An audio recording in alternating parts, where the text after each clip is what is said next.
Hello, AP World History students. Mr. Lassiter here. We're going to go ahead with our second volume, so to speak, of this midterm AP World History Review. You surely have a good deal of questions. We went over quite a bit on Sunday night, so some of the topics that we covered on there, I may refer you to if we covered it in depth, or I may give you just kind of a quick overview in this video and point you there for more information. Of course, there's always information in my review videos or any of the other videos you find on the site. Oftentimes I point you to the key concepts or Freemanpedia or AP Worldopedia, which are great review resources. So we will kind of start with that and start thinking about the AP exam or midterm exam, which for my class anyways is coming up tomorrow. So let's go ahead and we'll get started with any questions that you have. Excuse me. Thinking about kind of all of these units. The last review, we started by thinking about how periodization works in this course. The first 5% of the course is Unit 1. So if you are cramming for an exam tonight, Unit 1 is a minute part of the course. You may want to just say, you know what, don't worry about that and focus your studying on Units 2, 3, and 4. Anyways, it'll take probably a moment to get some questions in. There is kind of what we slow mode on the chat, so you'll get to make a comment once every about 60 seconds or so. So if you're just going to like chime in with what order you arrived, you're kind of blowing your first 60 seconds. Anyways, first question coming through is about the effects of the Black Death. Now, the Black Death is in reference to the bubonic plague, which spreads along with Mongol the revival of trade on the Silk Road as a result of the Mongols. And it's kind of an interesting study in the how increased interactions can lead to increased spread of disease, right? It's not just goods that diffuse, but it's also biological diffusion as well. And so when we think about the Black Death or the bubonic plague, it originates in likely Southeast Asia, perhaps, kind of goes through China and then makes its way along the Silk Road, along with trading caravans, eventually making its way to the Black Sea, and from there diffusing throughout Europe, striking northern and northern Europe pretty hard. The biggest effect, of course, is the loss of life. Somewhere between 1/3 and 1/2 of Europeans succumb to this disease. I could probably actually find a better number for that if you give me 1 second. I think I can get it up pretty quickly. See if I can find a specific number. Let's see. Yeah, this book uses the number 1/3 of the population, killed about 1/3 of the population in Europe in just a few years. Similar effects in other places: North Africa, China, Central Asia, South Asia, Sub-Saharan Africa. Similar effects in other areas, including North Africa, China, and Central Asia. South Asia and Sub-Saharan Africa are pretty much spared. They don't see the major effects of this bubonic plague, and that's because trade to those regions is not you see kind of fewer trading ports, I guess, in those regions. So it makes it a little bit harder for those diseases to spread, at least in the large numbers. So the loss of life is certainly the first thing that we think about with the diffusion of these diseases, of this disease in particular. The second thing that we see, of course, are consequences as a result of that. As you lose population, you certainly lose the workforce, and so production of food is going to go into decline. Urban areas where people are coming into contact with each other a lot, those will go into decline. In Europe, this is happening sort of around the same time, or right after urban areas have started to revive a little bit. And so that's problematic. It's also going to be one of the contributing factors to the end of feudalism in Europe, as people who survive this plague can start demanding wages as their labor is in higher demand. So that's fairly significant as well.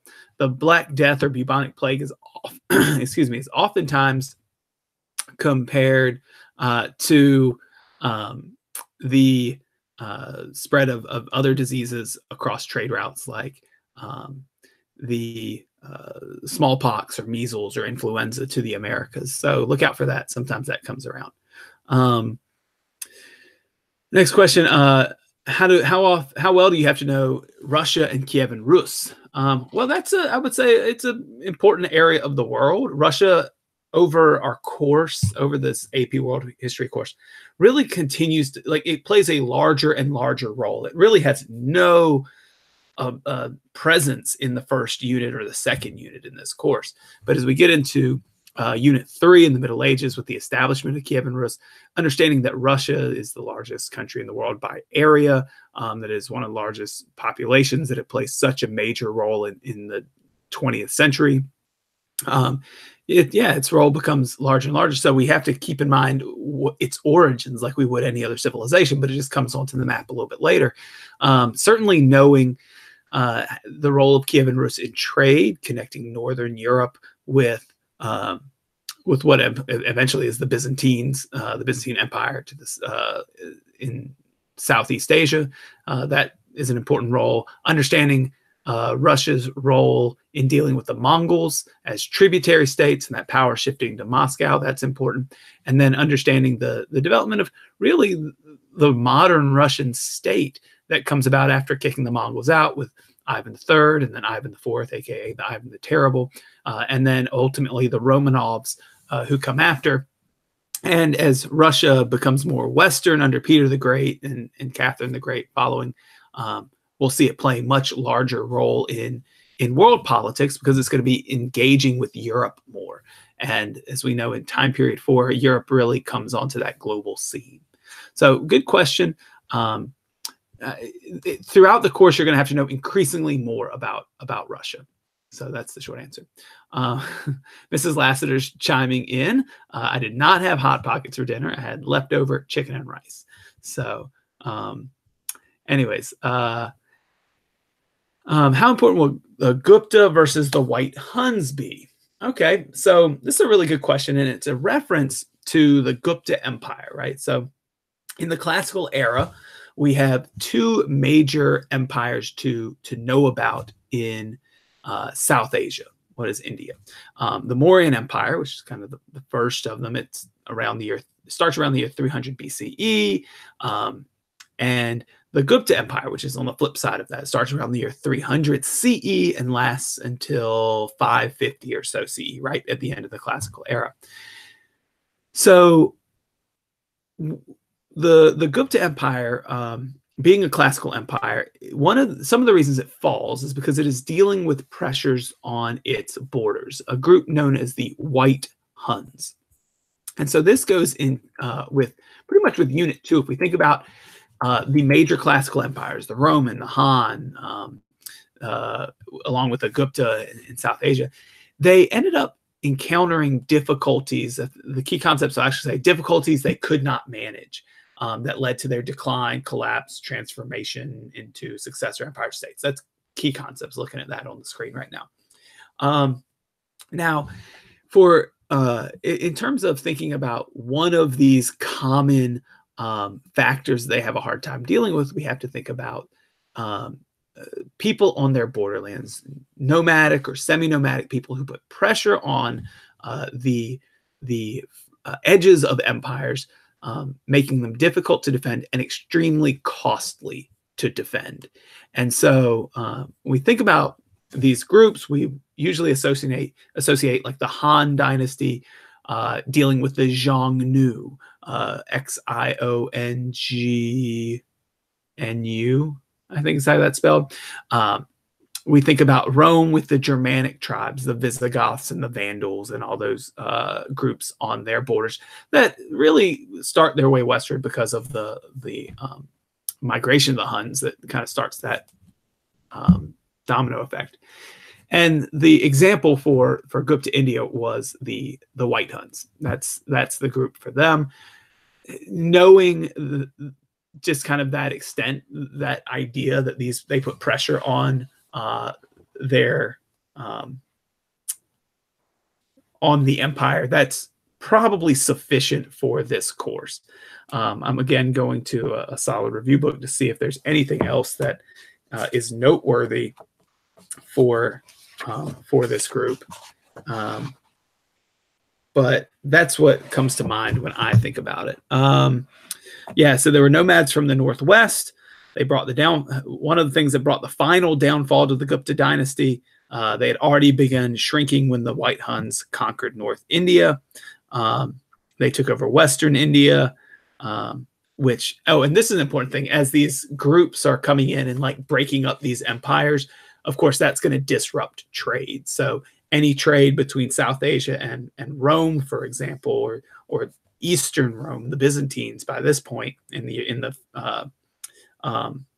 550s, that trade will collapse as a result. So not too much more than I already was able to tell you. So yeah, it's a good question. A good deep cut there.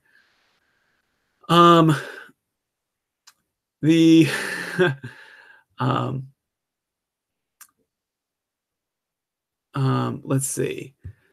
So could I explain the Crusades for a little bit?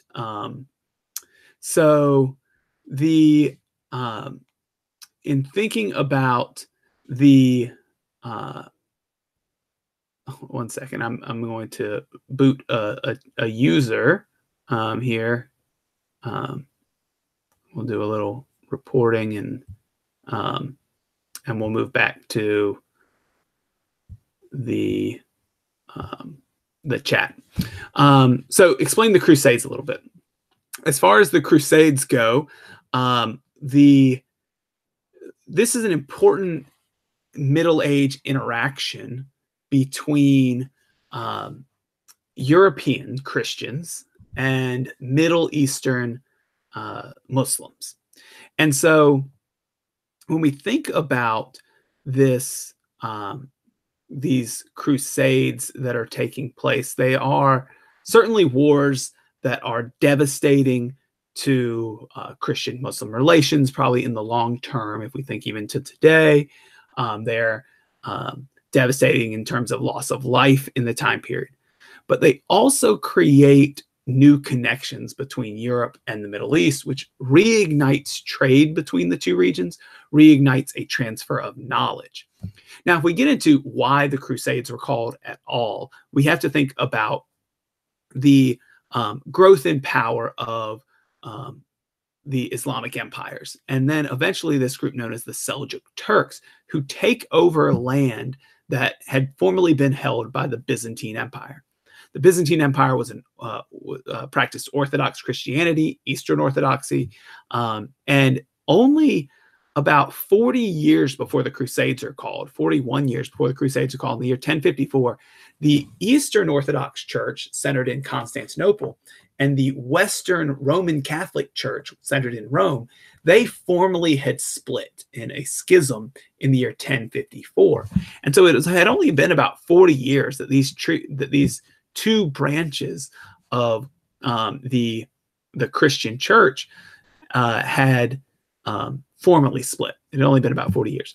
And so the Pope in Rome, who splits with this church, asserting that he is the lone authority in the Christian church, he sees this as an opportunity to help out the Eastern Brethren, maybe heal the divide that had occurred over the last 40 years. And so the Byzantines losing this Holy Land, some restrictions to Byzantine travel to the Holy Land as a result of political differences, of course, in the region, calls on the kings and knights and nobles of Europe to go on crusade, and it is met with kind of a rousing rousing, bringing troops together and going off to the Middle East. Success early on, capturing Jerusalem and other major cities. Christians held Jerusalem for about 90 years before they're finally defeated by Saladin. The Second Crusade is not as successful. A Third Crusade is not as successful. A Fourth Crusade doesn't even make it to the Holy Land. They take a left and they go and they attack Constantinople, which is in the 13th century. So that certainly is different from the early goals of trying to help out the Byzantine Empire. The Fourth Crusade attacks the Byzantine Empire. So those are some of the things to consider. Okay, so what percent is each period on in the test? So for our midterm, if you're taking a midterm in my class, it's Unit 4 is somewhere between 33 and 40% of the test. Unit 1 is something around 10%. Units 2 and 3 make up most of the rest of the test. You might see one question each from Units 5 and 6, and if you see those are pretty much gimme questions, but if a large majority of the class is missing those, then I may reassess and not grade those questions. But they'll still be on the test for sake of kind of giving us a bridge into next unit when we discuss the test after the unit. But certainly heavier on Unit 4 for our class because that's what we have covered up to this point. So let's look at the next one. Can you give a quick summary of Confucianism and NeoConfucianism? Certainly. So Confucianism is one of the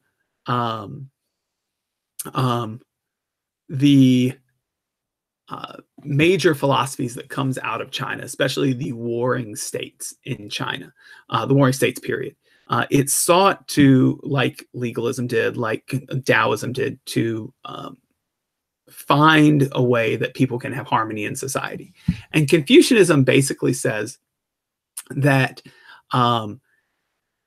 it's all about relationships, right? Confucianism becomes the basis for the Chinese civil service exam. These ideas of filial piety, this intense patriarchy, these relationships of king to subject and father to son, husband to wife, friend to friend, elder to younger. It really becomes the basis for a great deal of Chinese cultural values. It fits very well with ancestor worship. It actually blends with Mahayana Buddhism quite well. It blends with Taoism. The Han even are able to kind of incorporate it into more of a legalist governing philosophy. So Confucianism really guides China as they move forward, and still today impacts China quite a bit. Now, Neo-Confucianism comes about in the Tang Dynasty, much later on in the 900s or so, whereas Confucianism is way back prior to the Han Dynasty, in the 4th or 5th century BCE. Neo-Confucianism wanted to take ideas of Confucianism, Taoism, and blend those together in a kind of a new understanding of Confucianism. It's a revival of Confucianism, right? So while it is a very different ideology, you may hear in the news a lot about like neo-Nazis, right? These are people who espouse some of the same ideas that perhaps Nazis of the World War II era did, but they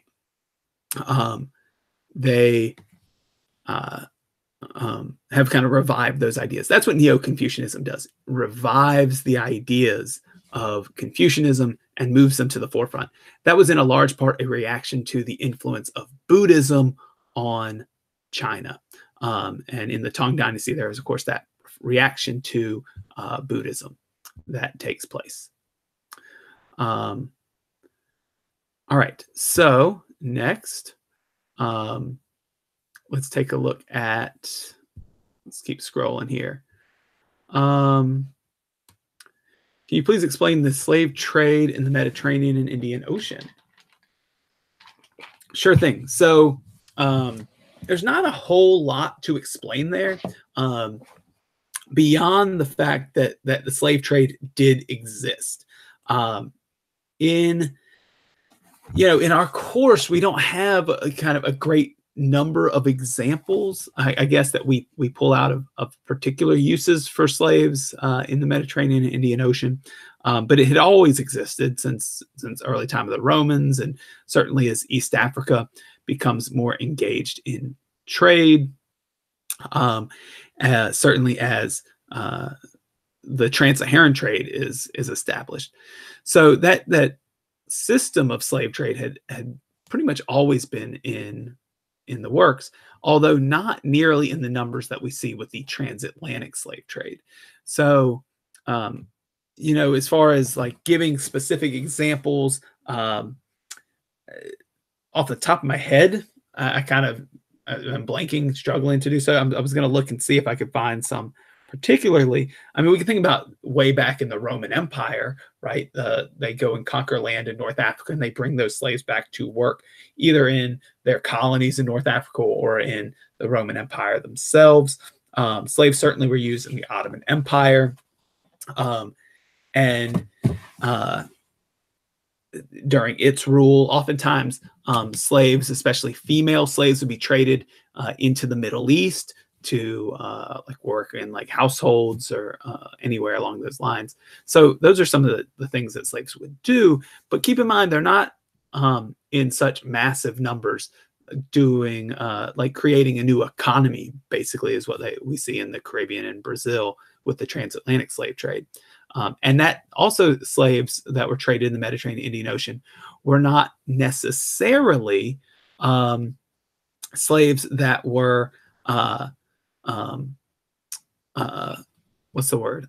It wasn't necessarily hereditary slavery. So it didn't mean that necessarily your children and grandchildren, great-grandchildren would stay enslaved. So those are some things to consider. All right. The next question. How important will the knowledge of Chinese dynasties before the Han be?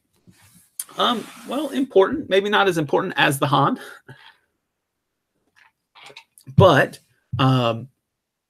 the Chinese dynasties of the Shang, the Zhou, and the Qin certainly are not something that we forget. The Shang being a foundational dynasty, the Zhou really being more of a feudal era of China, where we see the big thing to remember for them is the development of the Mandate of Heaven.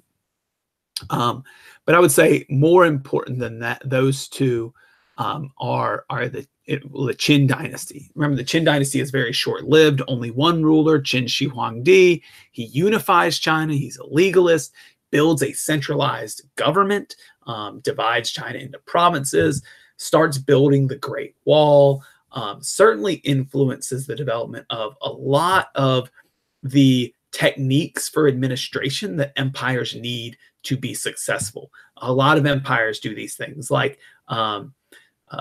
creating a bureaucracy, right? The Qin and then eventually the Han create a civil service system that is based on meritocracy.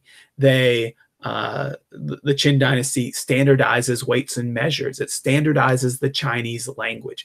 Those are the types of things that create the infrastructure that eventually allows China to build a centralized government. Now, the Qin's centralized government is very short-lived because Qin Shi Huangdi dies without really leaving a strong heir. And so there's a very quick war for succession, which is won by the Han state. And they rise to power in that sense. So that would be probably the most important things to know pre-Han dynasty. A quick summary of monasticism, shamanism, and animism. Yes, I can. Monasticism probably doesn't fit in the same way in that it is kind of a lifestyle versus a group of religions.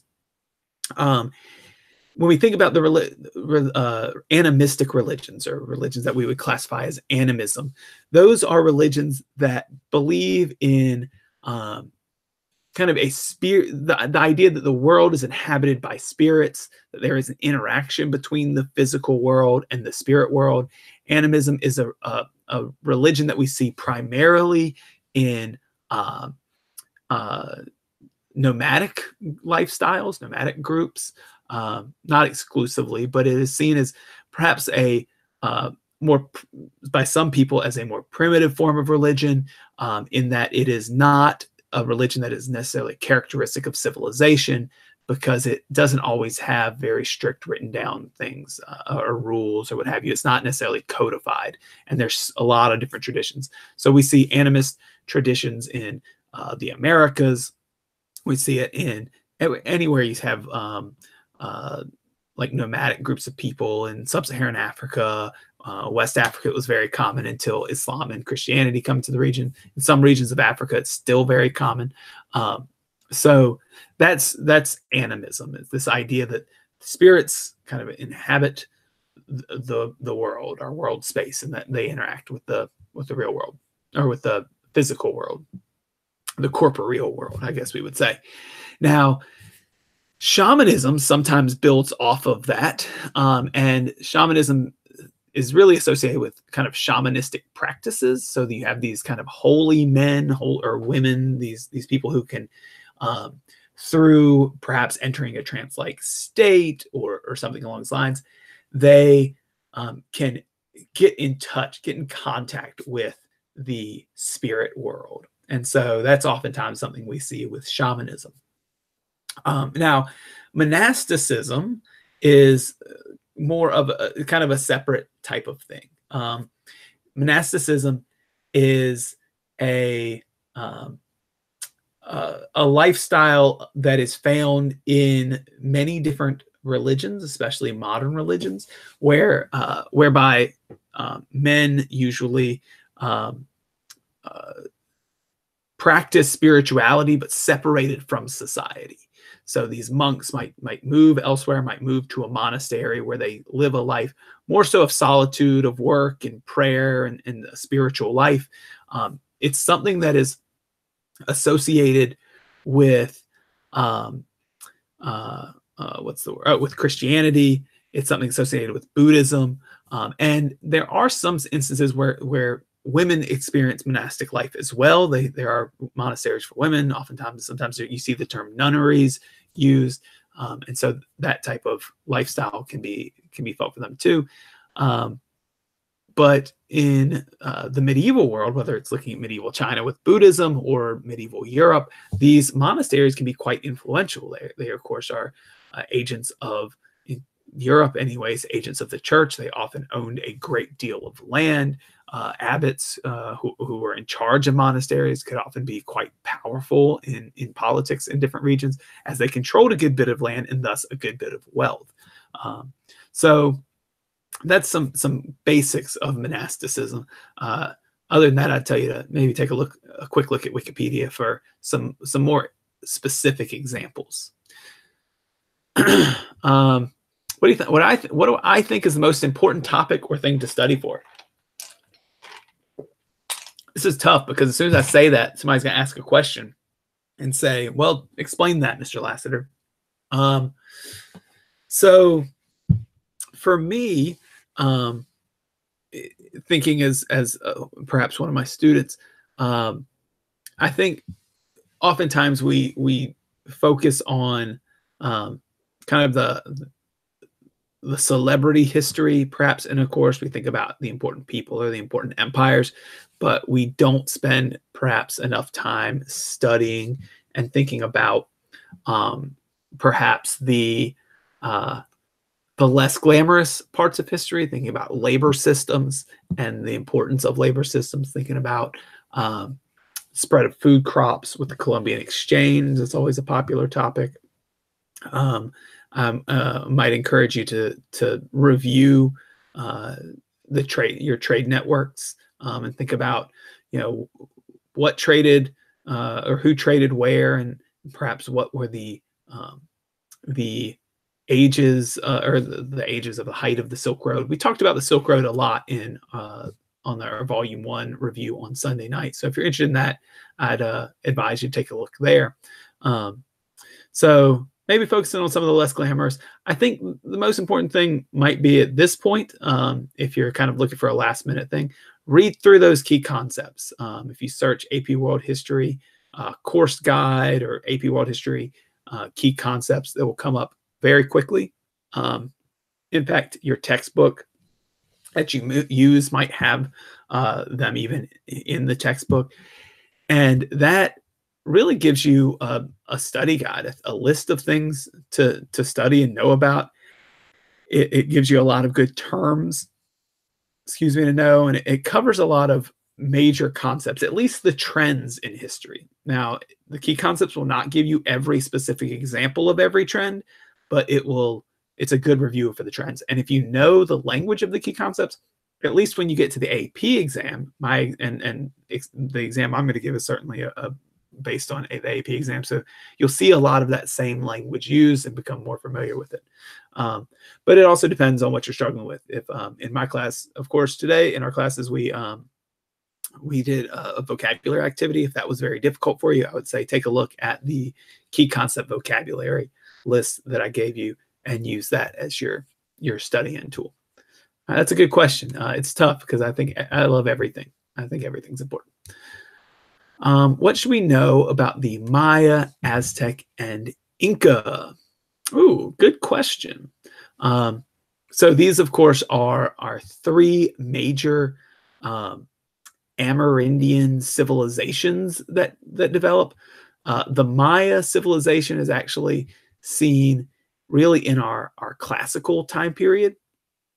They come to their end by about the year 900 CE. I guess that's a little bit post-classical, but they reach their height in that classical era. They start around the year 200, I think, CE, go to 900. If we think about the Mayas in the Americas, certainly we want to know that they were a very advanced civilization. They were known for their architecture, their pyramid architecture. It was not really an empire itself, but a civilization, in that it was a collection of city-states that shared a culture with one another.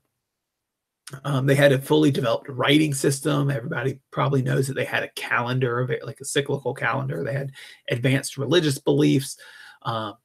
And the Mayan Empire collapses around the year 900. And there's a lot of possible reasons for that. Some being changes in climate, which lead to food shortages. So obviously, if you're dealing with large urban populations, you have to keep them fed. If you can't do that, urban centers decline. Also, it could have been as a result of some warfare in the region between city-states. But for whatever the region, around the year 900, they declined. That does not mean Mayan civilization, or excuse me, Mayan culture disappears. It certainly was still present. It still is present in much of Central America and Mexico. But just in terms of their kind of civilization as it had developed with city-states, that went into decline. Now, as far as our other Amerindian empires, the Aztecs and the Inca, what do you need to know? The Inca are based in South America, in the Andean regions of South America. They inherited a tradition from the Moche civilizations and others that had come before them. They are noteworthy because for a number of reasons. They develop the Mita system, right? So they have the empire that develops, the Inca Empire, is quite large, quite powerful. It is an empire built on conquest. And in building on conquest, they use this Mita system to extract labor as a tax, basically, from the people within the empire. To connect the empire together, the Inca built a massive road system with tens of thousands of miles of roads through the Andes Mountains. These aren't necessarily flat roads like we think of today. They included, steps and stairs and winding up sides of mountains and down sides of mountains. They build cities and temples in difficult to access locations of the Andes Mountain region. They don't have a writing system per se, but the Inca it is noteworthy to say that they had a system of record keeping with quipu, which was a system of knot tying. So if you look that up, it is Q-U-I-P-U. That's something that comes up every once in a while. So those are some noteworthy things about the Inca. Oh, they were also the only one of the Amerindian groups to work with bronze. So they actually have bronze metallurgy. None of them enter the Iron Age, and that's for a number of reasons: inaccessibility of iron, not having the technology to deal with it. But the Inca do work bronze. The Aztec, the third of these that you asked about, is an empire based in central Mexico. This is the Mexica tradition. You may have seen that term thrown around for them. They did engage, like the Maya and Inca, in some regional trade. We know the Aztec traded as far away as the southwestern, United States, because of the presence of some precious stones from that region, which the name is escaping me. It's not opal, it's something else. Turquoise, that's it, turquoise. The Aztecs are noted for building an empire based on conquest, having cities, large temples. They're kind of infamous for their human sacrifice. They would fight wars of conquest to not just take over territory, but also capture people for that sacrifice. And like the Inca, they are also conquered by the Spaniards. The Aztec are conquered first, actually, by Hernan Cortez, and the Inca conquered by Francisco Pizarro. So that's the rundown for those groups. So hopefully that is helpful. All right, next question. What factors led to the decline of the Silk Road both times? All right, so again, this is something we went into a little bit more detail in our other video, but I'll be happy to just give a really quick recap. The first era of the Silk Road prominence is in the classical era, when you have the Han Chinese on one end, the Mauryan and Gupta in the middle, the Parthians and the Romans, right? And so you have this kind of unbroken trade going through empires that can protect trade, facilitate trade.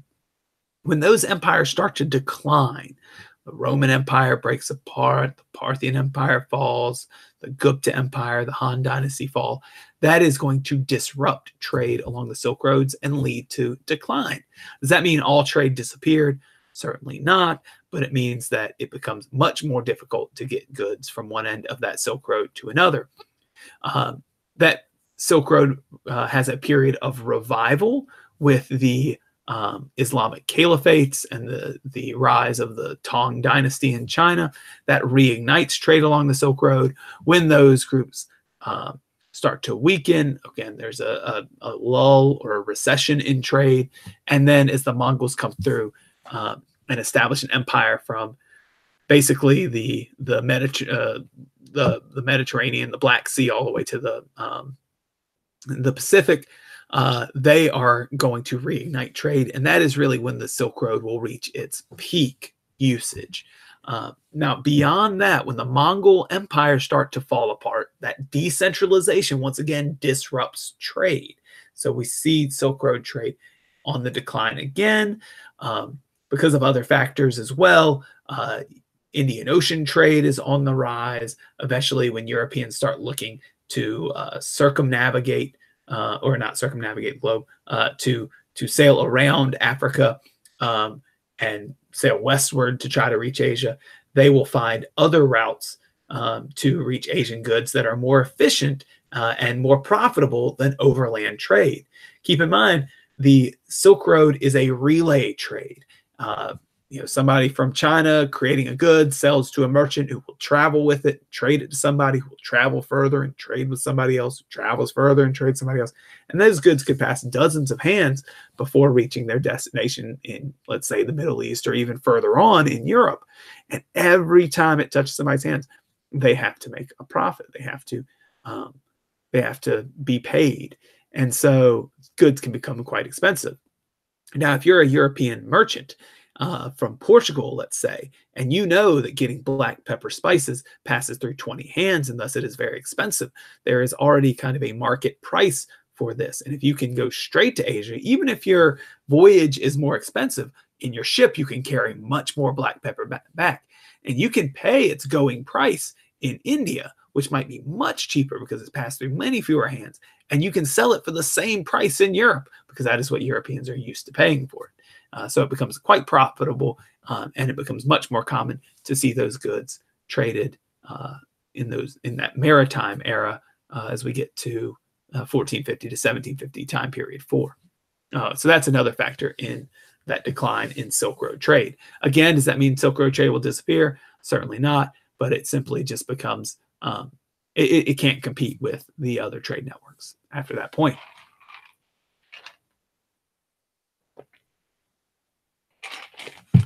Good. Getting some liquid in me.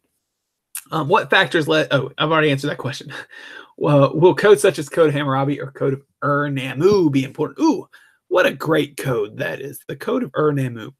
So these codes, these law codes is what they are significant in our course, thinking about Unit 1. In Unit 1, the key concepts, specifically, let me see if I can pull it up. I think it's key concept 1.3, thinking about the first civilizations, the first urban societies. These are the characteristic of civilizations we see develop. We see city-states and the first empires come about. And one thing that allows them to do this is the development of specific cultural characteristics or political tools, to organize people in these cities and empires. And one example of this is the creation of legal codes. States develop legal codes that reflect, as the key concepts say, reflect existing hierarchy, quote, reflect existing hierarchy and facilitate the rule of governments over people, end quote. So they are certainly laws that unify a large group of people together, right?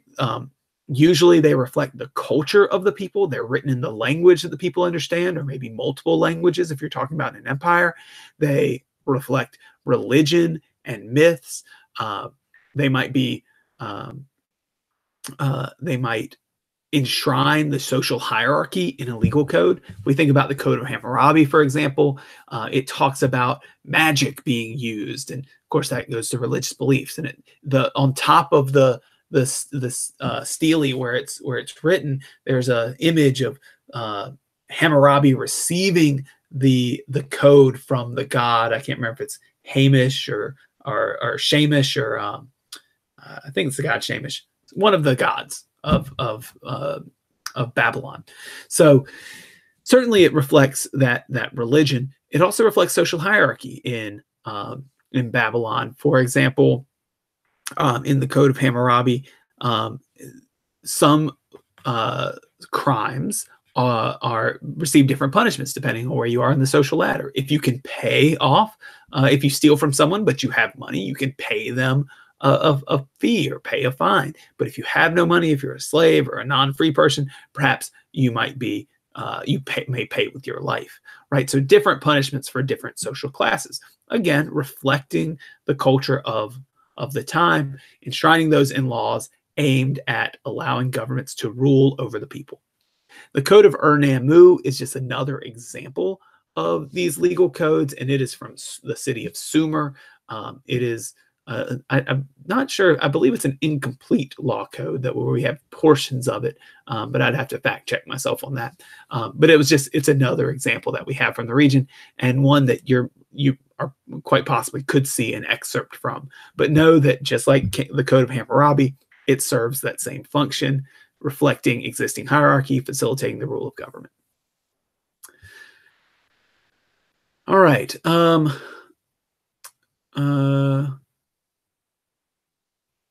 of a follow-up question to the Aztec Inca. I may have answered that already. What is the role of Maya, Aztec, and Inca with each other and their tribes? So I'm not necessarily sure if that's much different from what I was talking about. In terms of interactions with each other, very limited.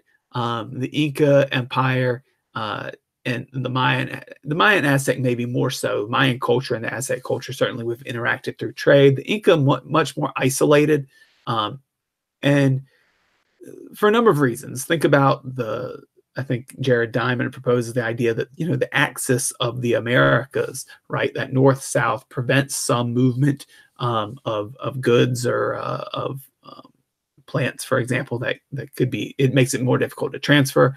Also, the terrain of the region, mountainous terrain, jungles, etc., that slows down trade.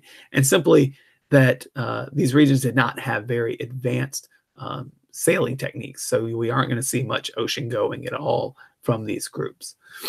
So that's the Maya, Aztec, and Inca. What do we need to know about the Olmecs? What do we need to know about the Olmecs? Oh, that's a deep cut too. The Olmecs, a foundational civilization of the Americas. That's pretty much what you need to know. The key concepts, in terms of thinking about what will be on the AP exam. Now, I know what's generally on my test, but I know we have some people on this that are not in my class, which is really awesome to see. I can't guarantee what your teachers will ask or not ask on your test based on what they spent time teaching. But for my class, we just think about some of the foundational civilizations. All you really need to know about the Olmecs and some of our other foundational civilizations are that they are the first time we really see civilization take shape in each region. In the Olmecs are the example of Mesoamerica. We think about them with the giant stone heads that they carved, which showed a lot of kind of evolution of culture and different religious belief, etc. So know that they're in Mesoamerica. They're a foundational civilization of the Americas on which the Mayans will build and learn from kind of these people who come before them. You have to know their location, basically. So in Mesoamerica, that's pretty much it. They're a region where foundational civilizations developed. Other foundational civilizations that you need to know about is Mesopotamia in the Tigris and Euphrates River Valley, Egypt in the Nile River Valley. You have to know the Indus River Valley, particularly Mohenjo-Daro and Harappa, those two city-states. The Shang civilization in the Yellow River Valley of China, the Olmec in Mesoamerica, and the Chavan in the Andes Mountains of South America. And beyond that, you might see examples or images of these civilizations and ask you to draw conclusions about the first states that emerge within those core civilizations. And it'll be making sure that you know the tools of early states, how rulers develop their militaries, or how they use religion to legitimize rule, things along that nature, along those lines. But that's probably about as deep as we'll go. What are the time periods for major trade routes? Okay, so in time period, let's go through each time period. In time period 1, we're talking about regional trade. So this is up to 600 BCE. And really the only trade routes that we think of in this time period, or the only trade that really takes place in this time period, are between people who are very kind of close quarters to one another. We do know that, of course, nomadic groups, pastoral groups, did trade. They were important as middlemen in trade between settled agricultural communities. But in terms of long distance trade, the only examples really you probably need to know are between Egypt and Nubia, which was the region in kind of the upper Nile, which means south in the Nile because of it flows north. So the trade between Egypt and Mesopotamia, and the fact that trade existed between Mesopotamia and the Indus River Valley. And this is because we found Indus River seals as far away as Mesopotamia. We know that trade existed. So most trade was local or regional, and there was the beginnings of some interregional trade, but very slightly. Now, in the classical era, that is the year 600 BCE to 600 CE, we see the development of trade, what we call the emergence of trans-regional networks of communication and exchange, which is different from our our earlier interactions of period one, where it's mostly just like local societies interacting. Here we're thinking about the development of these trans-regional networks. In time period two, the Mediterranean is king. Like that is the most trafficked trade network, and that's as a result of the Phoenicians and the Greeks and the Persians and the Carthaginians, who of course originally were Phoenician, and of course Rome and the Pax Romana, right? Those are the groups that we think of in the Mediterranean. So a lot of stuff being traded.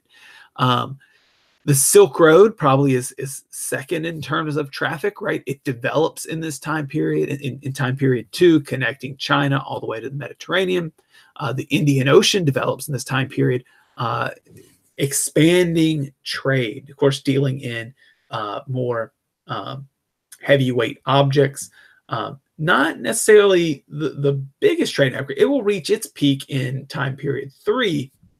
Its pre-European peak in time period three, but it's starting to grow as people begin to figure out the monsoon winds, as they develop the lateen sail and the dhow ship to better sail through the Indian Ocean. So in time period two, we'll see the beginnings of connections between South Asia, Southeast Asia, the Middle East, and East Africa in that Indian Ocean. But time period three is really where it'll take off. The last trade network to think about, it starts at the very end of time period two, beginning around the year 300 CE with the invention of the camel saddle. We see the Trans-Saharan trade network really develop. Of course, there are other trade routes, Eurasian land routes that connect people within Europe and between Europe and parts of Asia. Those are probably not as significant in terms of the scope of the course. Now that's time period two. When we get to time period three, we start thinking about not just the fact that these trade routes exist, right? That these trans-regional networks have developed, but that they expand and intensify. That's kind of an important phrase to think about. The expansion of these and the intensification. Those are important changes. The networks themselves don't really change. We still have Eurasian land routes. We still have the Silk Road. We've talked about the decline and reemergence of the Silk Road already in this live session.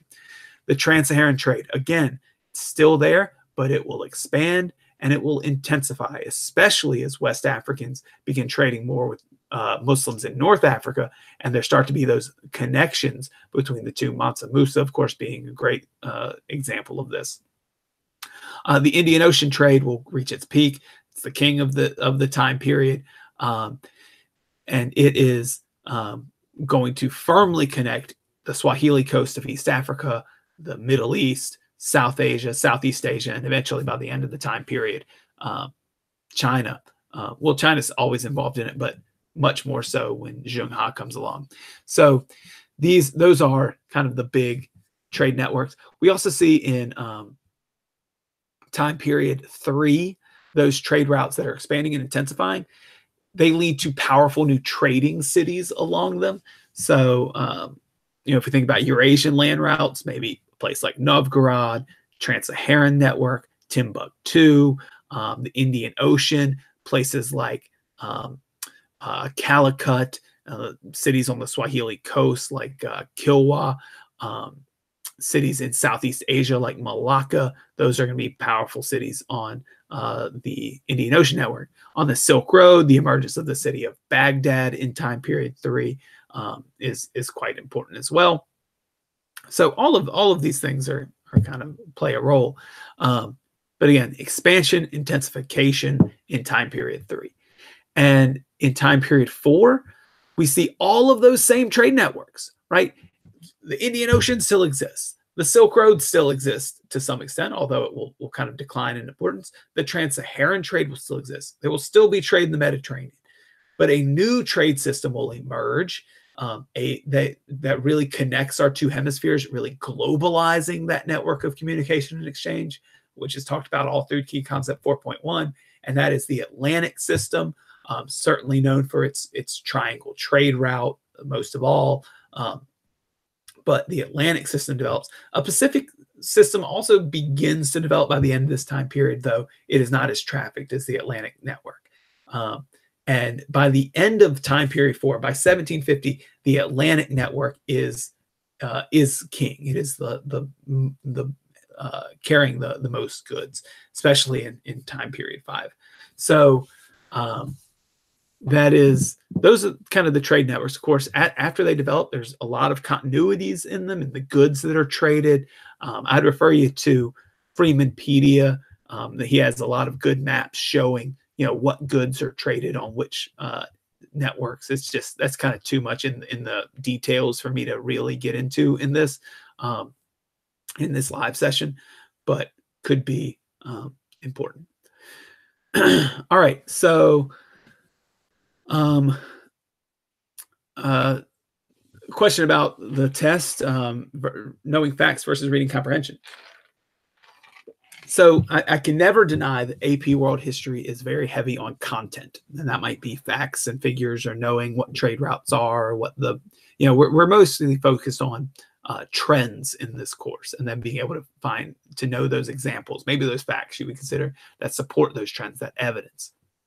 And so the course in that way is very content heavy. Yes, you have to know facts. You have to maybe not be able to spout them all on command, but you must be able to recall those facts. So when you arrive at a reading, you have to be able to tap in to what you know, tap into the things that you've learned, or at minimum be able to recognize some things that you learn and use it to rule in or out answers.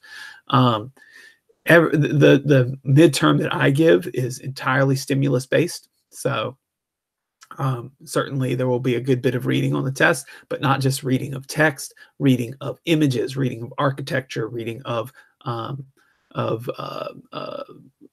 graphs and charts, which is why we've been practicing that, so much of that in class over the last 6 weeks, 3 weeks, 4 weeks, whatever it's been.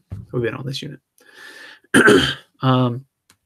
Another question about another student, it looks like from another school, my midterm is all stimulus based. Do you have any tips for getting these types of questions right? It's all multiple choice. Yes, part 1 of my exam is the same way. So my biggest advice is that on a timed stimulus based test, do not panic with the time. Also try to conserve time. And the way to do this is when you get to a multiple choice question, or you get to a stimulus, especially if it's a long reading or a group of readings, don't just read all the way through the reading, go to the bottom, see who it's written by, and then start the questions. Be strategic. When I arrive at a new question, I want to read the source information first. Is it a source written by Christopher Columbus? Is it a source written by a Tang emperor? Is it a source written by Procopius, about the Byzantine Emperor Justinian? Whatever it is, I'm not so much concerned with the text at first, or even if it's a graph or a picture, what the picture shows or what the graph shows at first. I want to read what it is about. That gets my brain thinking about, all right, I need to consider, let's say it's a map of population in the Middle Ages. I need to be thinking about, or a graph of population in the Middle Ages. I need to think about what I know about population growth or decline, right, with the bubonic plague, which is what we started with tonight. Or if it's a map of trade routes, what do I know about the Indian Ocean trade route? I just want that in my head. And then I'm going to read the questions next. I'm not going to read the source necessarily. I'm going to read the questions. And that's going to allow me to know what I'm reading for, especially if it's a longer reading, 2, 3 paragraphs, maybe 2 or 3 sources together that you have to use. I want to know what I'm reading for. It might ask me about the point of view of the author, or it might be asking about causes or effect of, or a cause or effect of the event being discussed. And I might be able to answer that even without reading the source. Now, the source is there for you to pull from, and certainly there for you to get use as your background, to give you a little bit of knowledge like a DBQ would. But ultimately, you want to know what you're reading for. Otherwise, you might spend a minute reading the passage, you go to the first question, and you have to read the passage again. And doing that, of course, makes you spend more time on that same passage. But if you know what you're reading for by looking at the question, then you read the passage, you're going to have a much higher rate of success. That brings me to my second tried and true tip for the test out of the three I'm going to give you, and that is pay attention to dates and try to eliminate answers. Almost every question will give you a date range, or the reading will give you a date range, and sometimes you can use that to eliminate wrong answers. Sometimes distractor answers, those are the incorrect answers, might not be factually incorrect, but they might not apply to the time period that you're studying, or they might just not fit with the question. So try to eliminate those answers. Then if you end up having to guess, you have a lot better chance. And the third thing is go with your gut instinct. Your gut instinct is usually right.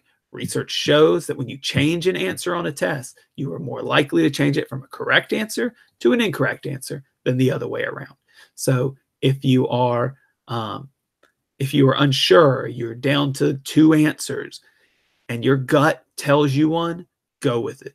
Trust yourself. You've studied the class. Your subconscious is probably telling you you saw something about this in class, or you know this answer. Don't think, oh, well, I'm usually wrong, so I need to change it. If you're making above a 50 on these tests, you are usually right. So that's the best advice I can give you. And at least out of my students, everybody's making over 50 on these. So trust yourself. It will work out in the long run. So those are my big tips for stimulus-based midterms. Can I go over Africa? Well, that's a big continent, but Mali, Ghana, trade in Africa, etc. Great. So a few things to consider here. We have some really good examples of powerful states in Africa. And you've named two of the three there, right? Ghana, Mali, the Songhai.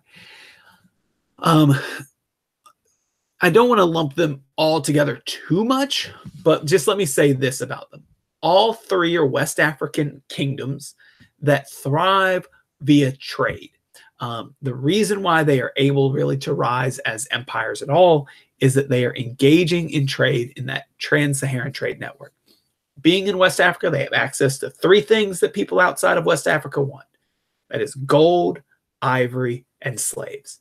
And so they're going to trade those items in large numbers, in ever-increasing numbers, right? As trade intensifies, they're trading those in ever-increasing numbers with people from the Mediterranean or from North Africa or Middle East.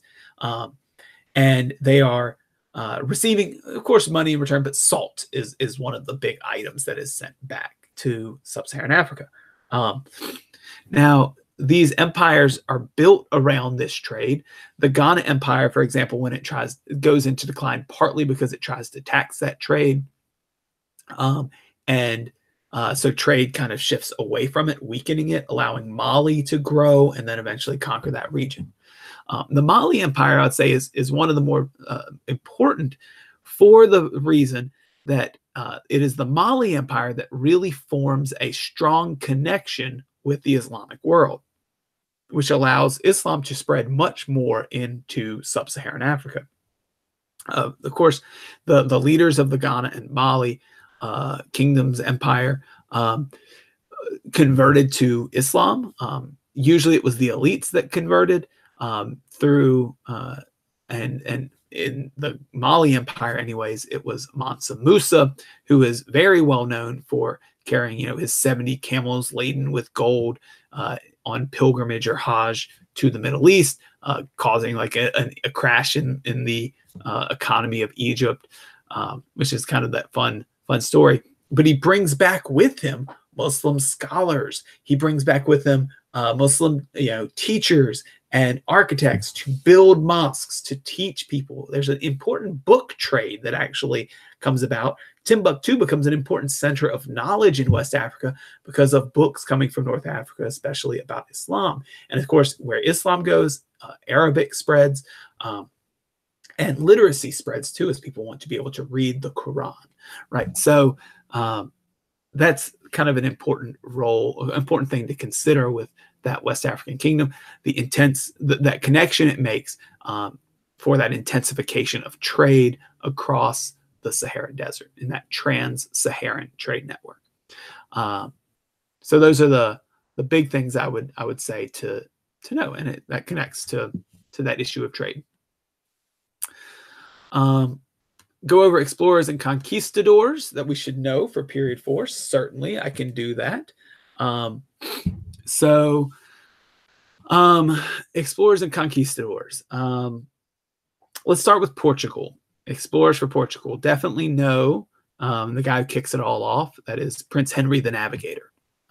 You might see his name come up.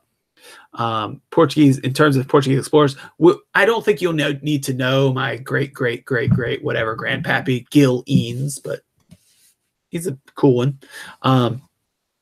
The main Portuguese explorers I'd say that you need to know are Bartholomew Diaz, who sails for Portugal and rounds the Cape of Good Hope on the southern tip of Africa, sighting the Indian Ocean before turning around and going home. And then Vasco da Gama.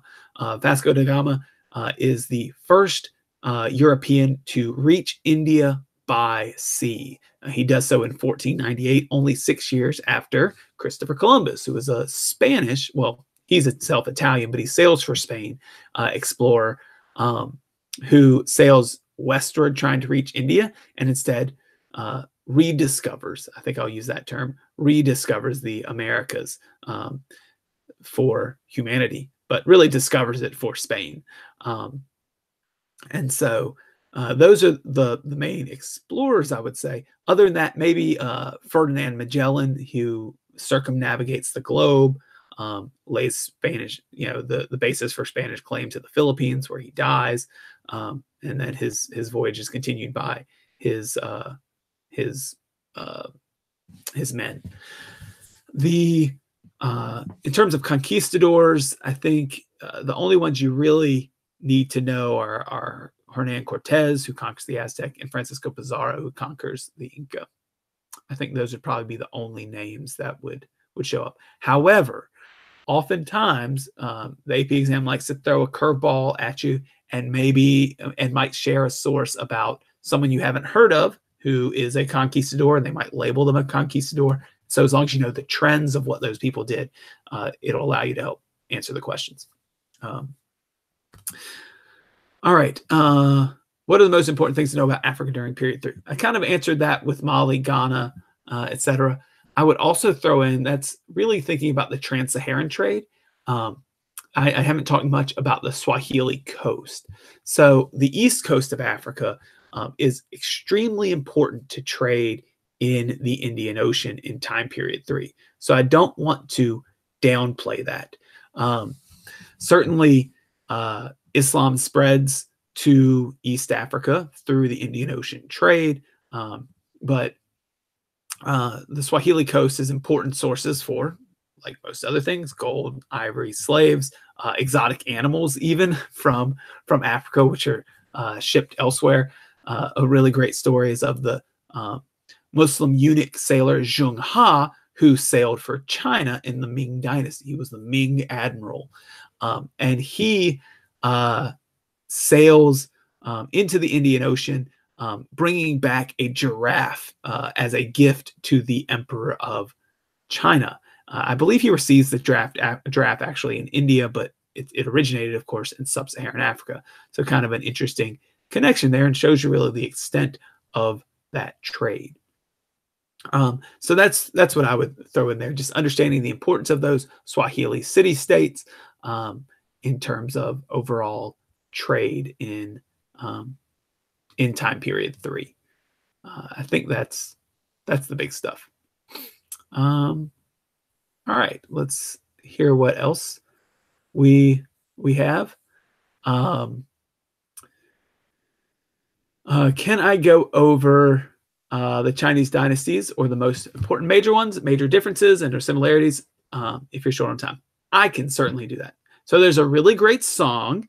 If you search the Chinese dynasties song on YouTube, and I'm going to go find it, and I will put the link in the chat. So literally, I mean, I make my students sing this. It is something that what really helps keeping them in order at a minimum. Okay, so here's the link for that. The Chinese Dynasty song. Shangzhou Qin Han, Sui Tang Song, Yuan Ming Qing, and then you have the Republic of China, which of course we haven't gotten to in class yet. But the Shang, the Zhou dynasties, we talked about them a little bit earlier. The Shang dynasty being a foundational civilization of China. The Zhou dynasty overthrows the Shang. It's still fairly feudal. It's kind of broken up into different kind of warlords around, but the Zhou are especially known for establishing the idea of the mandate of heaven. They even like make up a dynasty saying that the Shang overthrew this like Xia dynasty or something along those lines. That was just a mythical dynasty because they have this idea that, you know, heaven shines down on the true rulers of China. Well, eventually the Zhou dynasty breaks apart, and that leads us to the Qin dynasty. Now, the Qin dynasty led by Qin Shi Huangdi, the big things that you need to know about it are that it was short-lived, it unified China, it used a legalist philosophy, that is a very strict system of punishments. Legalism thought that people were basically evil, and the only way to keep them in line was to punish them. And you know, you may have some teachers who rule the classroom like that. I can't say that I haven't done that before. They centralize the government of China. They standardize weights and measures, do all the things that really a centralized government needs. They build a great wall. They have this great public works project, etc. What they don't do is develop an heir to Qin Shi Huangdi, and so it quickly falls apart in favor of the Han. The Han is one of the golden ages of China. Certainly, it's the golden age of the classical era. It is a dynasty that rises. It starts trading along the Silk Road. It continues a lot of the things the Qin dynasty does successfully. It has more of a legalist view at first, and then they start to incorporate Confucian ideology into their government, using the Confucian civil service exam to build up their bureaucracy, really out of necessity. Confucianism had developed already because of its assertion that a good education builds good people. The Confucianism had developed basically a system of education that the Han dynasty can then leverage to build a strong central government. The Han built a capital at Chang'an that rivals Rome in terms of size. They mint coins, they make paper, they have a lot of technological innovation. They build roads throughout China, connecting it together just like the Romans do in their empire. The Han dynasty eventually declines, and China goes back into like a kind of a warring feudal states period. And the Chinese empire is reconstituted under the Sui dynasty in the late 500s. The Sui dynasty in China is sorry, my voice is going. Let me have a drink again. One day, this will be sponsored by Coke Zero, as always. Maybe they'll give me back pay for mentioning them in all my videos. The Sui dynasty eventually comes to power in China. In the post-classical era, there were three dynasties, although the Sui is slightly before. I think it starts to be on the like 590 or something, so it straddles the time period. Two things to know about the Sui. I mean, that's S-U-I. That's how you spell it. One, they reunite China. Two, they build the Grand Canal. And what the Grand Canal does is it connects northern China, the capital of Chang'an, with southern China. Most of the rivers in China flow east to west. This allows them to project their power, the government centered in Chang'an, to project its power into the south of China, expanding China's power. They are followed by the Tang dynasty, or Tang dynasty, T-A-N-G. This is kind of the high point of Chinese civilization, another golden age. Trade along the Silk Road develops. The Tang Dynasty expands the borders of China, establishing tributary states that many other groups that come after them will also use.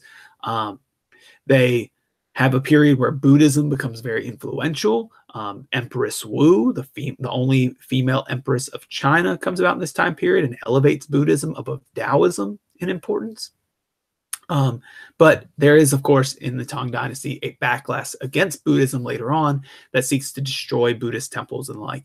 And really, that's as a result of Buddhist temples being exempt from a lot of things like paying taxes or sending people to military service. So people saw it as a weakening of Chinese culture and the fact that Buddhism was not Chinese. It was from outside of China, so something to be feared. So NeoConfucianism develops. In establishing tributary states, the Tang Dynasty also exerts control or cultural influences over places like Korea and Japan and Vietnam and Southeast Asia.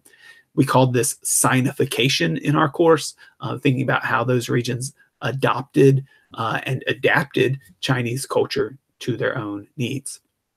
The Tang Dynasty is followed by the Song Dynasty, which was marked not necessarily by military strength, because it really goes through problems defending itself from the border, on the border from nomadic groups, but they are definitely known for innovation.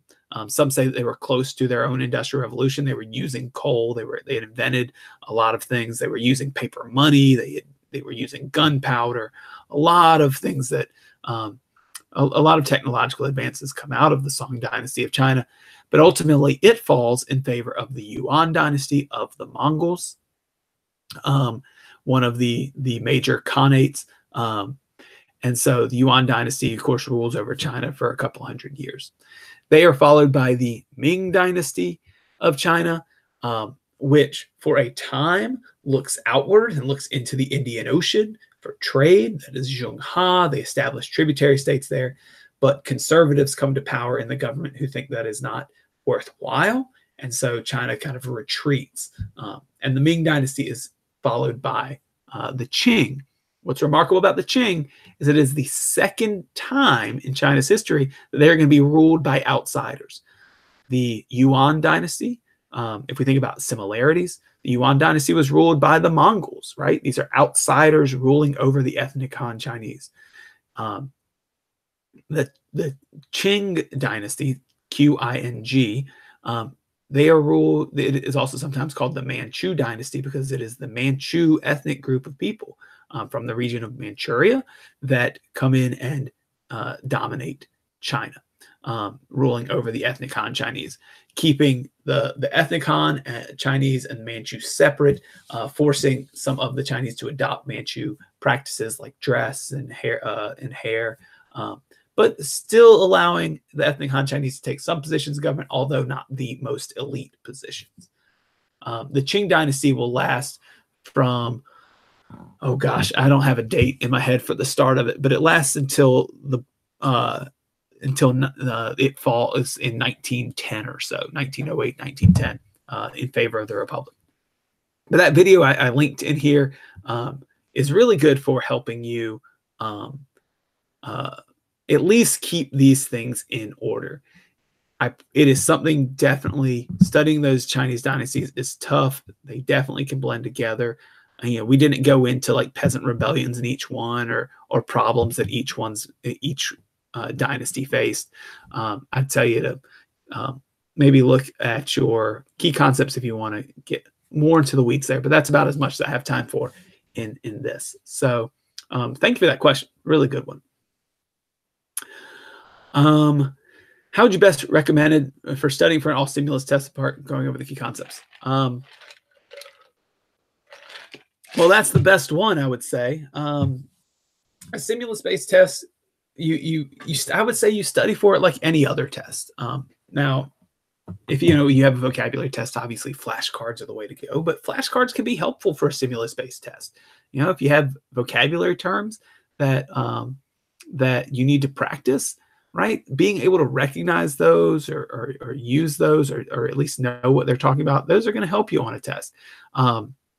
If you can identify changes in continuities You can identify similarities and differences like you would in making an organizational chart, making a Venn diagram, right? Those are things that you're going to be asked to do on a test.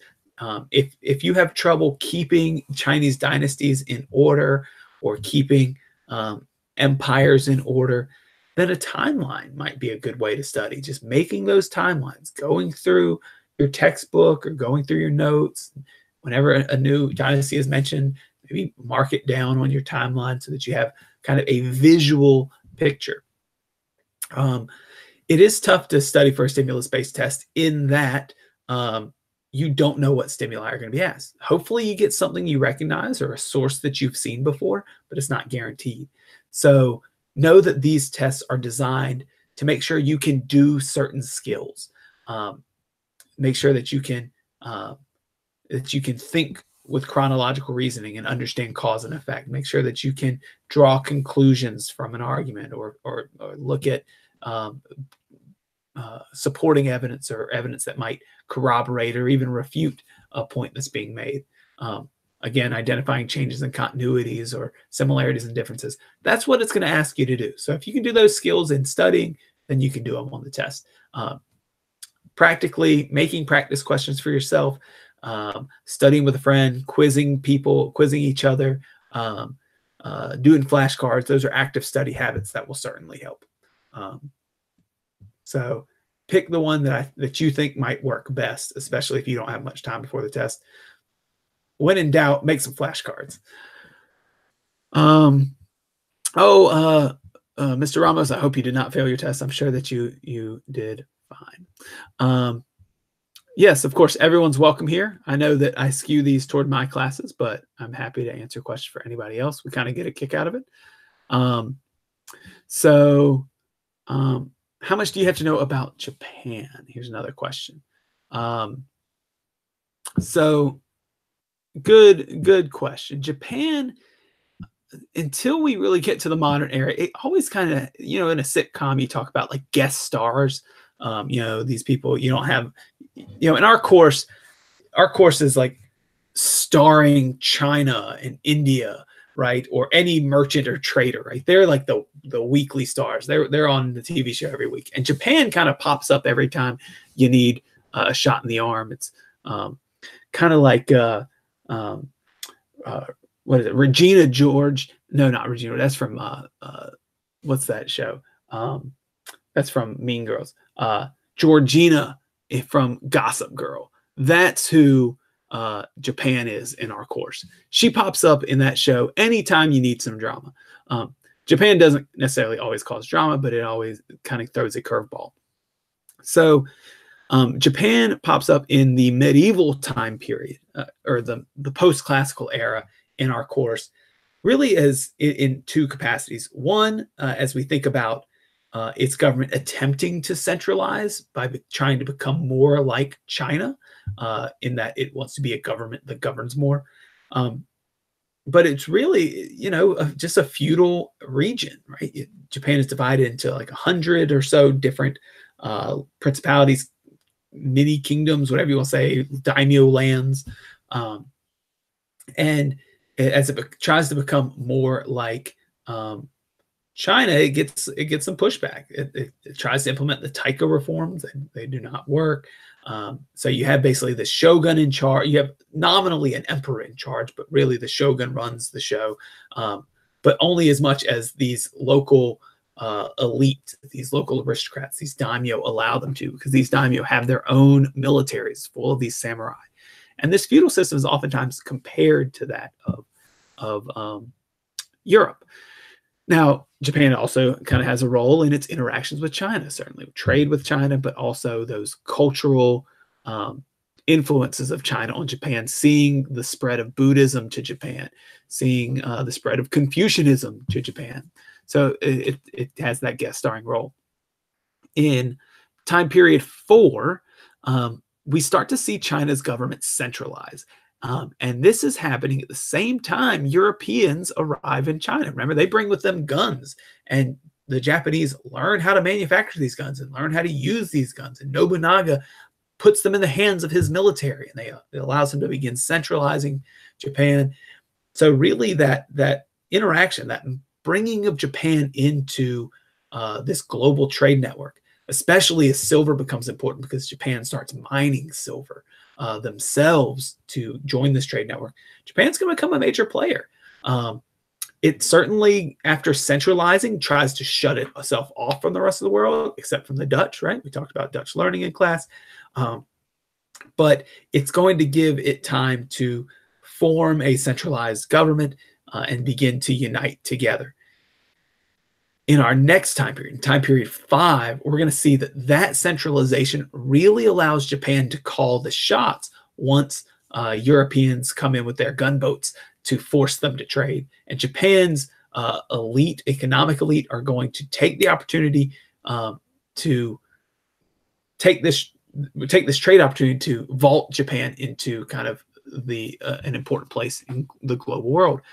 1850 or so, the United States arrives, says you have to trade with us, and Japan has to say yes. By 1910, Japan is signing, or even by, I guess, 1900, Japan has defeated Russia in a war, and they are signing treaties with England to be equal kind of on the international stage. So, yeah, pretty impressive guest starring role from Japan in this course. Of course, they'll stay as a starring role later on. I don't know if comparing it to Georgina in the show Gossip Girl is a perfect analogy, but hey, it works for me. So I see there's a few questions down here at the bottom, so I probably won't get any farther than Julie's question that has been posted now. I'm going to try to kind of go rapid fire through some of these. Question on the test, about 45 questions on the test. What are some notable historical trends in this time period? For this, all right, I'm going to give you a shortcut on this. For notable historical trends, the key concepts, I know, God, y'all are sick of hearing that. They each kind of have titles to them. And if you look at Freemanpedia's one-pager reviews, they all have the titles up at the top. And they're really good for identifying the trends in each time period. There's pretty much 3 major trends in every time period. So in Unit 1, it is the idea of the peopling of the earth, right? You want a big geography in the peopling of the earth. The idea there's a grand scale of world history. People populate the earth, they move around, they find ways to adapt to different climates, etc. Key concept 1.2 is the Neolithic revolution in early agricultural societies, right? People learn to farm and they form these new societies. And then lastly, from that, we see the development and interaction of early agricultural societies and urban societies and pastoral societies, right? People begin to interact together. Culture develops, more what we might recognize in terms of politics starts to take shape, right? So that's all Unit 1. Again, only 5% of the course. So if you have to choose something not to study, don't study that. In Unit 2, we start to see religions that maybe start to take shape in Unit 1. They start to develop and codify. Religions like Judaism and Hinduism are written down. New religions develop: Buddhism, Taoism, Confucianism. Well, Confucianism is more of a belief system. Christianity develop. New philosophies like Confucianism or Greek philosophy starts to develop as well. So really we start to see the formation of really identifiable and long-lasting cultural traditions. We also see in Unit 2 the development of states and empires, right? Using tools for building empires. This is kind of our age of empires in the classical era. And then, as I've mentioned before, the emergence of trans-regional networks of trade, those Silk Roads, Trans-Saharan networks, Indian Ocean. In time period 3, those networks of communication and exchange expand and intensify. By the way, I'm literally reading off the top of the Freemanpedia one-pagers here.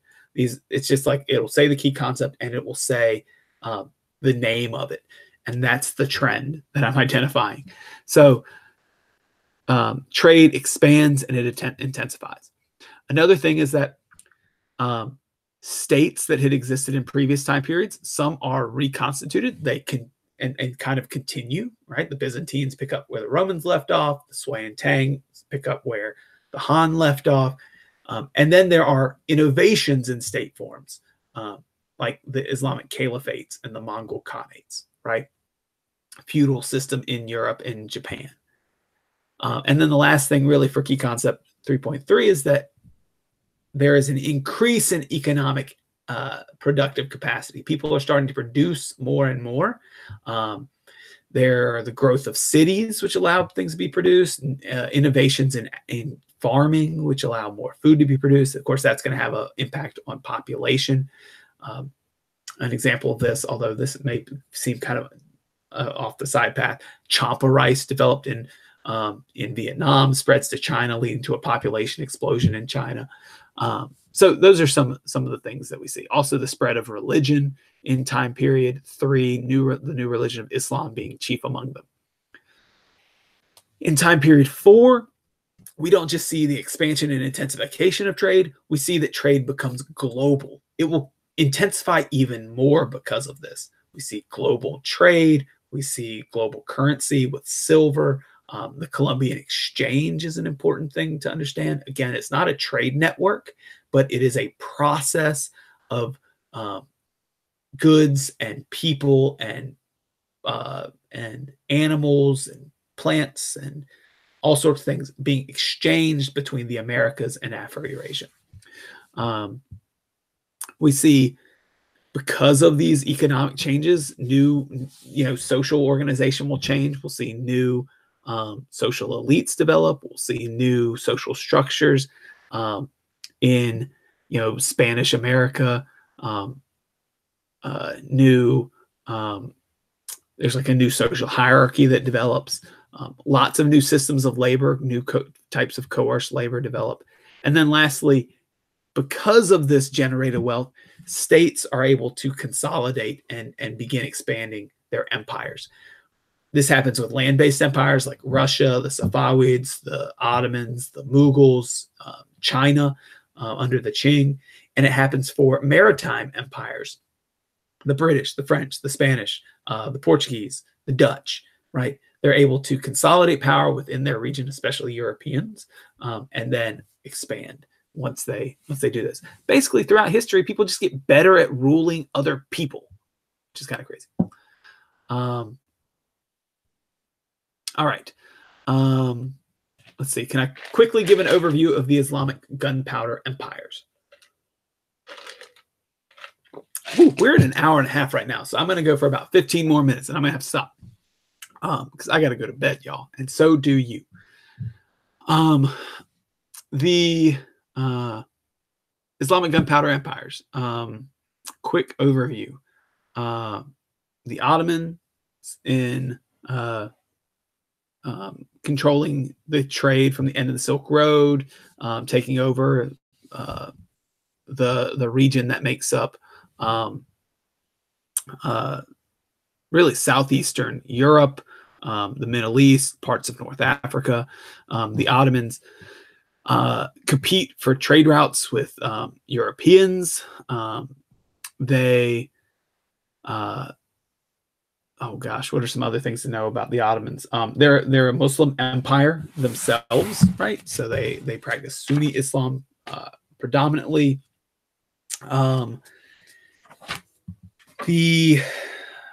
They conquer the Byzantine Empire. That's important to know. In conquering regions, they are very tolerant of other religious traditions, but they do impose the jizya or a tax on non-Muslims. They also begin drafting young Christian men into the military through what's called the Devshirme system. In that system, they basically take these Christian boys and they start educating them and converting them to Islam, and then creating like a very using them in the military and have them serve in the government. Oftentimes, some of these people become very skilled and become part of the Janissary Corps, which is like a very skilled regiment of the Ottoman military. But nevertheless, the Ottomans become very powerful in terms of military expansion. The Safavids, not much to know specifically about them other than that they relied on Shia Islam to gain legitimacy and that they feud with the Ottomans. The Mughals, being in India, are a minority group ruling over the majority Hindu population. The Mughals themselves are Muslims.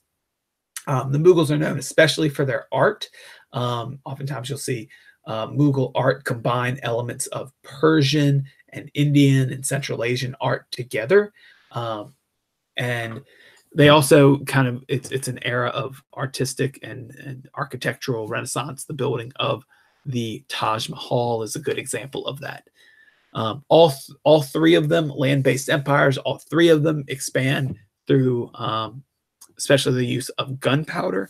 But that's about as fast as I can go and cover those. Say definitely look at your textbook, usually, or a review book. Usually they have pretty good quick reviews or snapshots of these empires. I think also if you go to AP Worldopedia, I want to say that there are snapshots of all three of those as well.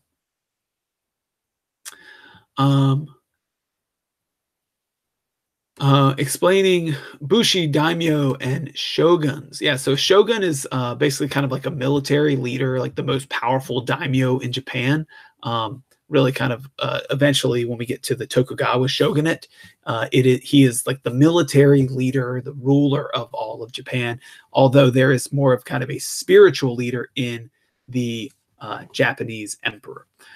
Daimyo are equivalent to nobles, right? They're kind of like the regional rulers of Japan.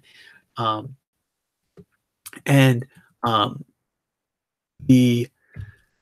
that's pretty much that. The term bushi is like a term for samurai. And you may have heard the term samurai. They're like knights, and the bushi, it's often a term for samurai in terms of thinking about the bush, the kind of the code for samurai and how they live, which is known as bushido.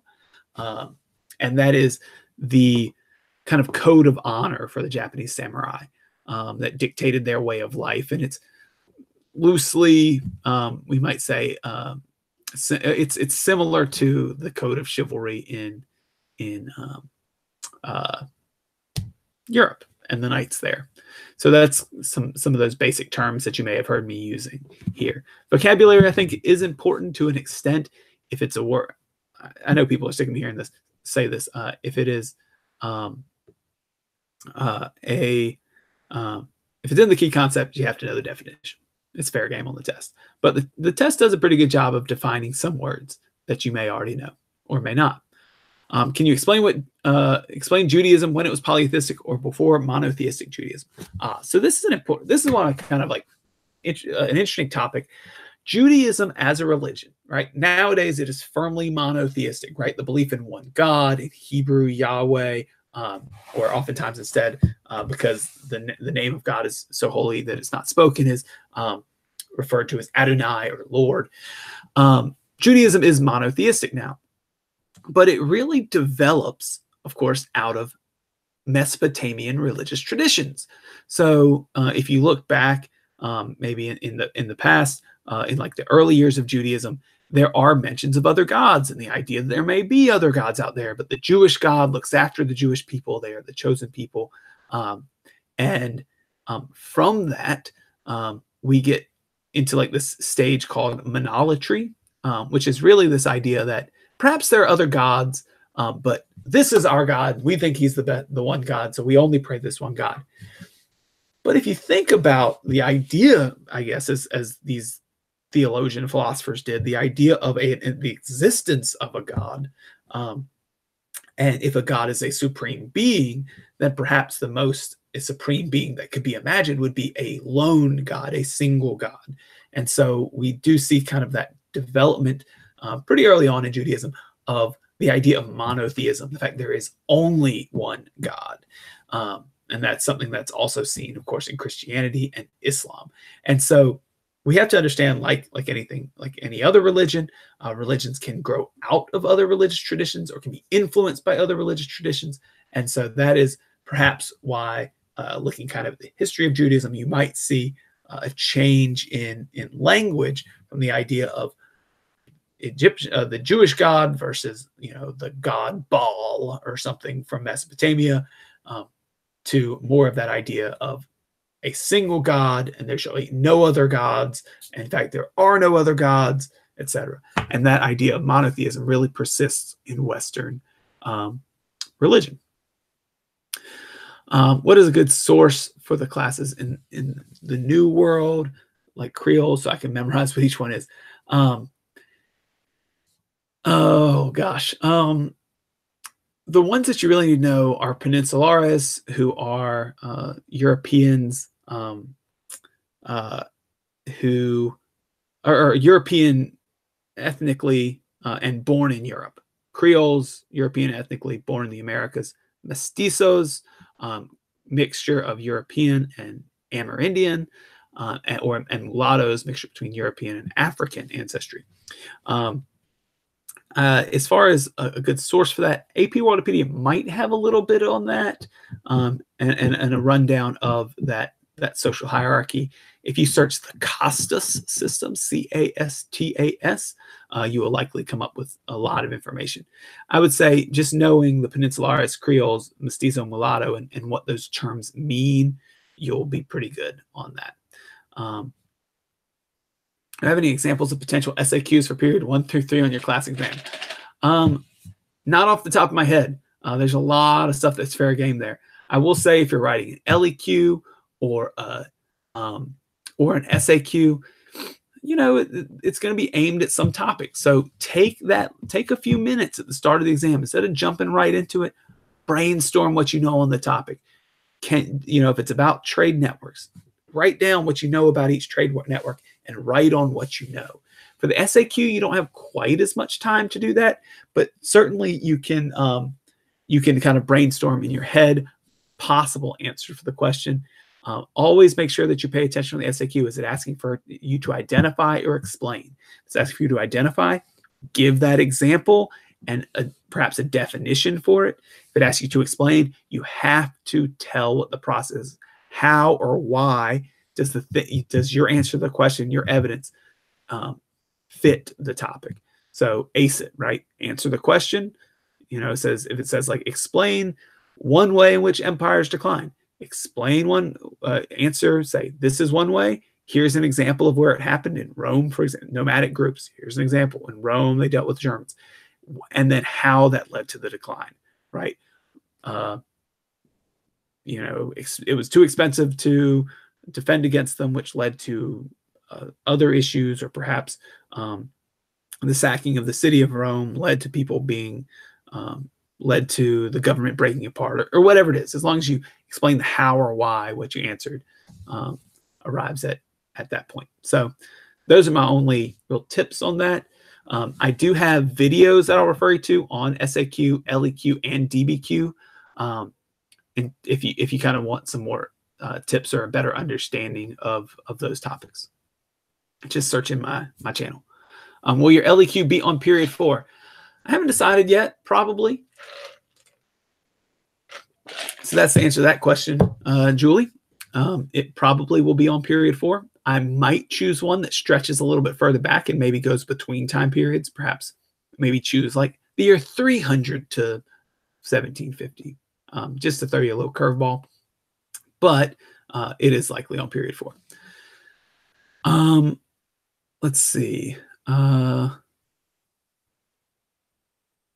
Oh man, there's a lot of questions I'm not getting to yet. So I'm going to stop hard at 9:50 no matter where I am, just FYI.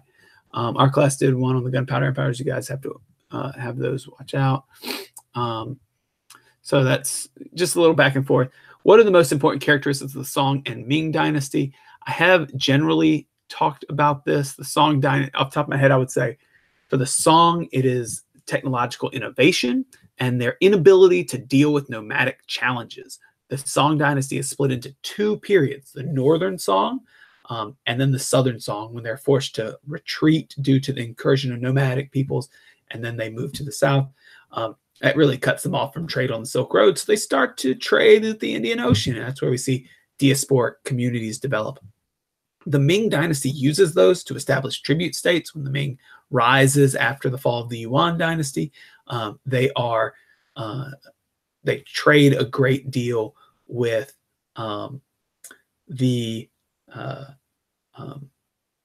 with people in the Indian Ocean. They send out Zheng He, etc. But then they retreat once conservatives come into power. Really kind of worried about the influence of some of these Muslim eunuch members of government and the influence of people like Zheng He over the emperor. They push for an end to those voyages, those very expensive voyages, mind you, and the Ming Dynasty kind of retreats from the rest of the world, and will remain that way until Europeans arrive.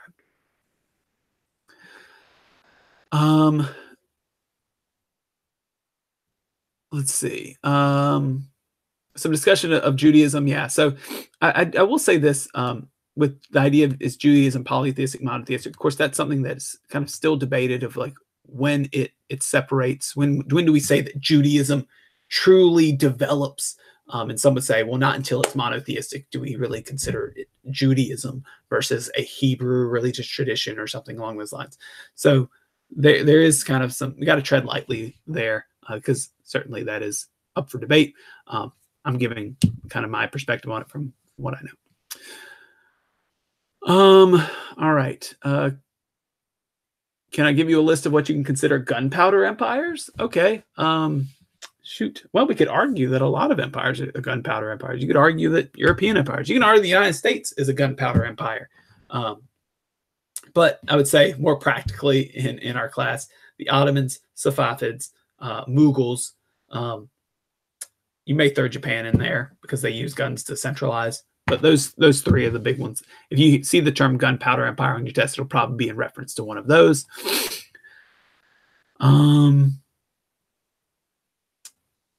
Let's see. Some people answering each other's questions, which I like to see. Do we have an SAQ with the multiple choice? No, we just don't have time for it.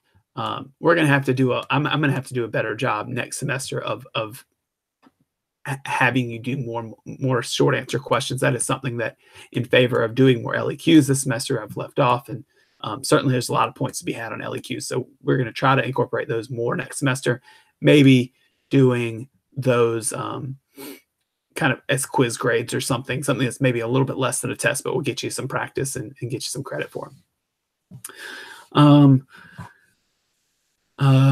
Let's see. I did answer Julie's LEQ question eventually. Again, eventually. All right, I'm almost caught up. He said probably may stretch further back. Okay, Gunpowder Empire LEQ stretch back to period 2. Okay. Well, we don't have one on our test, so yeah, that's the thing. All right, I'm down to the end of these questions, and I tell you what, I did not expect to go nearly 2 hours tonight, but these were some really, really solid questions. Again, me telling stuff at you does not really replace studying.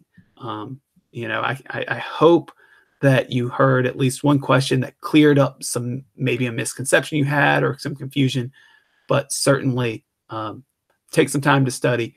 It's almost 10 o'clock. Sleep might be even more important, but if you have my class, your test is later in the day. And then, of course, you have kind of one more night to study for the LEQ portion of the test anyways. And if you're taking this, your midterm at another school, best of luck. All right, guys, I'm going to sign off. I had a fun time, and I'm worn out, so I'm going to bed.